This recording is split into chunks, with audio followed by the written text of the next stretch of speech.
Today we are looking at a case from the middle of the 19th century. So sit back as we go to England. William Palmer was born in 1824 in the small market town of Rugeley in the county of Staffordshire. His father, Joseph Palmer, was a timber merchant who had built up a considerable fortune through hard work and shrewd business dealings. When Joseph Palmer died, he left behind a substantial estate to be divided among his children, and William, along with his siblings, grew up in circumstances that were comfortable by the standards of the time. Rugeley in the early 19th century was a modest but growing town, its economy tied closely to farming, coal mining, and the passing trade brought by the roads and, later, the railway that connected it to the wider industrial Midlands. Families with money, like the Palmers, were regarded with a certain respect, and their children were expected to make the most of the opportunities that wealth could provide. William was sent to the local grammar school, where his education was considered adequate rather than distinguished. He was not a particularly diligent student, and even in his youth, there were signs of the recklessness that would later come to define his adult life. As a young man, he was apprenticed to a firm of druggists in Liverpool, a common enough path for a young man not destined for the family business, since a career in medicine or pharmacy carried both respectability and the promise of a steady income. However, William's time in Liverpool ended in disgrace. He was dismissed from his position after it was discovered that he had been stealing money from his employer, a pattern of dishonesty that would follow him for the rest of his life. Despite this early setback, his family's connections and financial standing allowed him a second chance, and he went on to study medicine, eventually qualifying as a doctor after training at Bart's Hospital in London and gaining further experience at the Staffordshire General Infirmary. In 1846, William Palmer returned to Rugeley and set up practice as a doctor. Outwardly, he appeared to be a respectable young professional, well-liked in the town and known for his sociable manner. Privately, however, he had already developed a taste for gambling, particularly on horse racing, a habit that would come to dominate and eventually destroy his life. In 1847, William married Anne Thornton, the illegitimate daughter of a wealthy Staffordshire colonel. The marriage brought with it the prospect of a substantial inheritance, since Anne's mother, Mary Thornton, held property and money that would one day pass down to her daughter. Not long after the wedding, William invited his new mother-in-law to come and live with the couple in Rugeley. Mrs. Thornton had a history of heavy drinking, and within a matter of weeks of moving into the Palmer household, she fell severely ill and died. At the time, her death was attributed to natural causes brought on by years of poor health, and no one thought to question the circumstances too closely. Over the following years, a disturbing pattern began to emerge around William Palmer, though at the time few people connected the individual events. Anne and William had several children together, but all except one died in infancy, their deaths recorded under vague and unremarkable causes such as convulsions. William's own brother, Walter Palmer, a man known to struggle with alcoholism, later took out a life insurance policy at William's urging.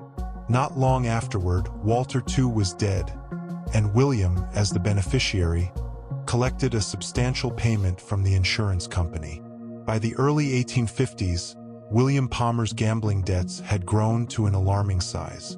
He bet heavily on races at courses across the country and was frequently on the losing side.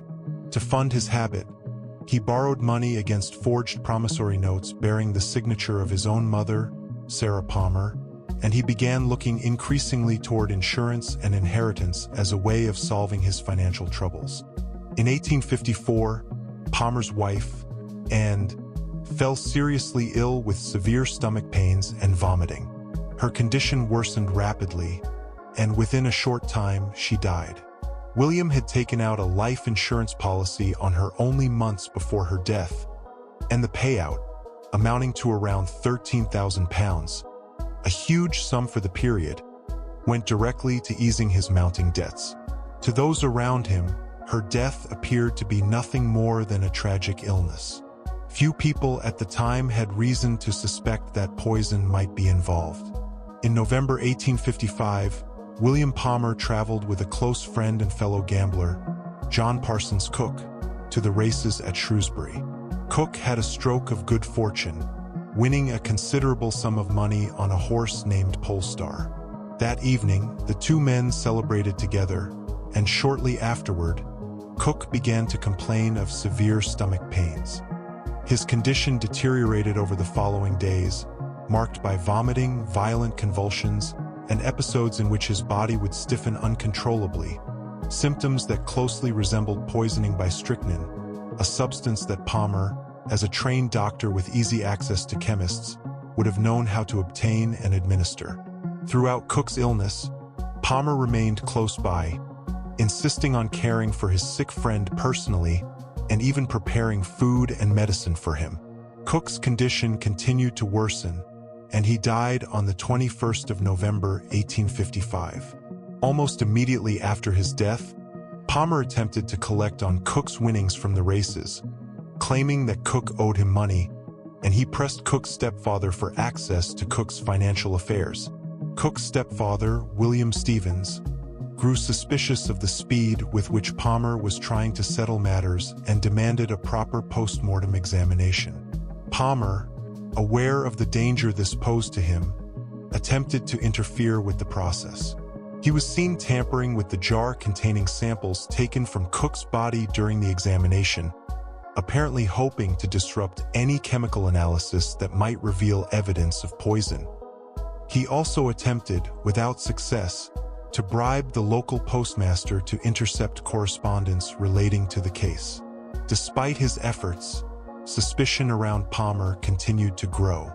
Investigators began looking more closely not only at Cook's death but also at the earlier deaths of Palmer's wife and brother, both of which had brought him significant financial gain.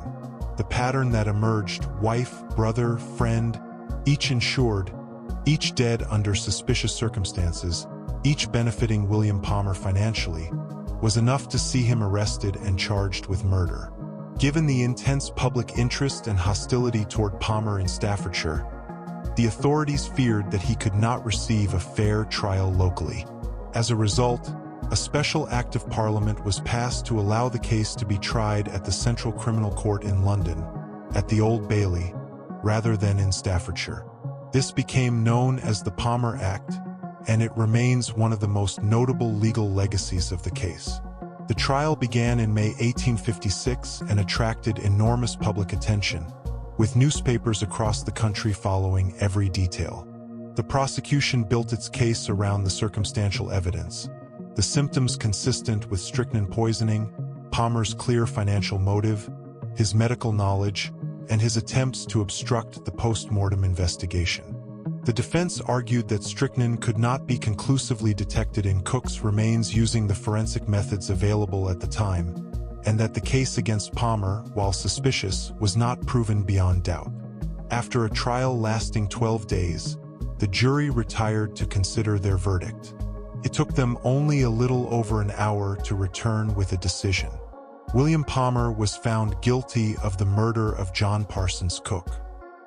He was sentenced to death and taken back to Staffordshire to be executed, in accordance with the custom of the time that murderers be hanged close to the scene of their crime. On the morning of the 14th of June, 1856, William Palmer was led to the gallows outside Stafford Prison. An enormous crowd, estimated at around 30,000 people, gathered to witness the execution of the man the newspapers had already begun calling the Rugeley Poisoner. He showed little emotion in his final moments, and to the end, he never fully confessed to Cook's murder, although he was widely believed to have been responsible for the deaths of his wife, his brother, and possibly several others whose deaths had never been formally investigated. The case of William Palmer left a lasting mark on English criminal law. Beyond the Palmer Act, which established the principle that a trial could be moved when local prejudice threatened a fair hearing, the case also drew attention to the limitations of forensic toxicology at the time and prompted greater scientific interest in the detection of poisons in the years that followed. Hello everyone, and thank you so much for listening. As usual, Please leave any comments or feedback you may have, and I hope to see you all again in the next Black Cases Files.